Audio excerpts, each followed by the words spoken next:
আজকে একটা আপনাদের জন্য দারুণ জিনিস নিয়ে আসছি। আপনারা স্টুডিওতে যা পাসপোর্ট ছবি বানার জন্য যা দোকানদারকে বলেন, দোকানদার একদিন পর দেয়, টাকা লাই 100 টাকা, আবার বলে যে ঘন্টা খানিক পরে আসো। এখন থেকে আর কিচ্ছু করা লাগবে না আপনার। আপনি নিজেই হাতের স্মার্টফোনটা দিয়ে পাসপোর্ট সাইজে ছবি বানাতে পারবেন, নিজেই সবকিছু এডিট করতে পারবেন, সুন্দরভাবে করতে পারবেন, যেরকম জামা চেঞ্জ করা লাগে, ইয়ে করা লাগে, সবকিছু কোডটাই সহ আপনি নিজেই করতে পারবেন। আমি সেই প্রসেসটা আপনাদেরকে দেখাইতেছি, যাতে আপনাদের বন্ধুরাও এটা দেখে শিখতে পারে। তাই আপনারা সবাই আমার এই ভিডিওটা শেয়ার করে দিবেন, যাতে যেন সবাই নিজের কাজটা নিজেই করতে পারে। তখন আপনাদের ঝামেলাটা একটু হলেও কমে যাবে।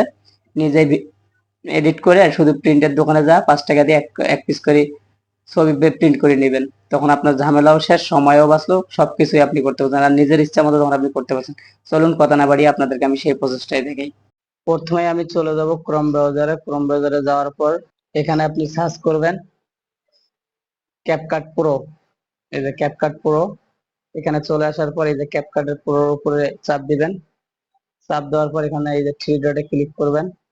ক্লিক করার পর এখানে আপনার সিঙ্গিং লগইন অ্যাকাউন্টটা দিয়ে দিবেন। এখানে আপনি আপনার একটা ইমেল অ্যাকাউন্ট দিয়ে দিবেন। এই যে আমি আমার এই ইমেল অ্যাকাউন্টটা দিয়ে দিলাম। দেওয়ার পর এখন আপনি স্ক্রল করে নিচে আসবেন। নিচে আসার পরে যেখানে আছে পাসওয়ার্ড, পাসপোর্ট ফটো মেকার, এখানে চাপ দিবেন। দেওয়ার পরে যে আপলোড ইমেজে চাপ দিবেন। আপলোড ইমেজে চাপ দেওয়ার পর আপনার গ্যালারিতে নিয়ে যাবে। যে ছবিটা আপনি পাসপোর্ট করবেন ওই ছবিটার উপর চাপ দিবেন, দিয়ে ডন করে দিলাম। এটা চলে আসছে। চলে আসার পর আপনার এখানে করবেন কি, যে ফটো স্পেসিক্যাল, এটা চাপ দিবেন। দিয়ে এখান থেকে দেখবেন বাংলাদেশ পাসপোর্ট, এই যে বাংলাদেশ পাসপোর্ট, এটা সিলেক্ট করে দিবেন। তারপর এখানে চাইলে আপনার ড্রেসটাও চেঞ্জ করতে পারেন। আপনি এই যে পোশাকের উপর চাপ দিবেন। দেওয়ার পর আপনার যে পোশাকটা পছন্দ করেন, যে এটা আমি দিলাম, এই দেখেন আমার এটা কিন্তু আসলো।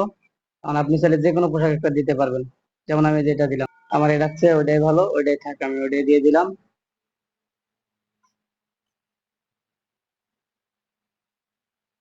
এই যেমন হয়ে গেল। এখন আমি এই জায়গায় মাঝখানে আবার চাপ দিবেন, দিয়ে ব্যাকগ্রাউন্ডটা চেঞ্জ করতে পারবেন। লাল করলে লাল, কালার যেটা ভালো লাগে আপনার ওইটাই করে নিলেন।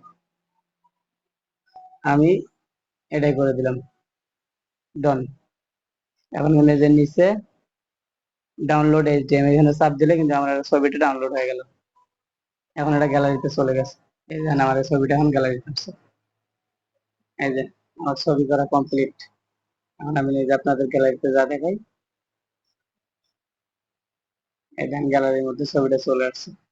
ভালো লাগলে অবশ্যই ভিডিওটা শেয়ার করে দেবেন, যাতে আপনাদের অন্য বন্ধুরাও নিজে নিজে এটা করতে পারে, করে তাড়াতাড়ি ছবি উঠে আনতে পারে। সবাইকে ধন্যবাদ।